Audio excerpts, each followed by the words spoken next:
Welcome back to my new channel. আশা করি সবাই ভালো আছো, আমিও ভালো আছি।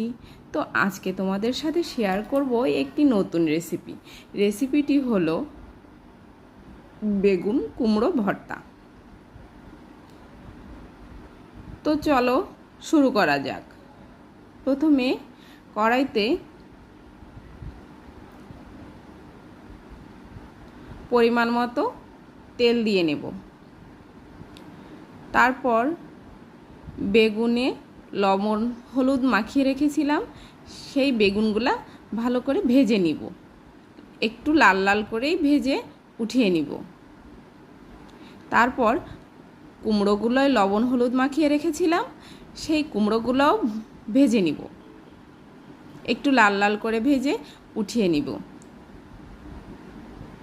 তারপর কাঁচামরিচ, পেঁয়াজ, রসুন একটু ভালো করে ভেজে নিব লাল লাল করে। তারপর ভাজি হয়ে গেলে উঠিয়ে নিব।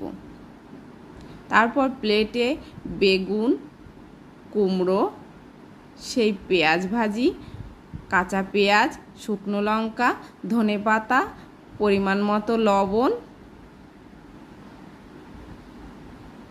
দিয়ে ভালো করে একটু মাখিয়ে নিব।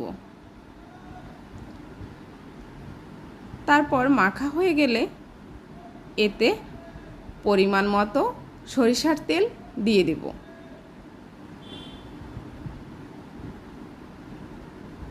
তারপর আরেকটু ভালো করে মাখিয়ে নিব।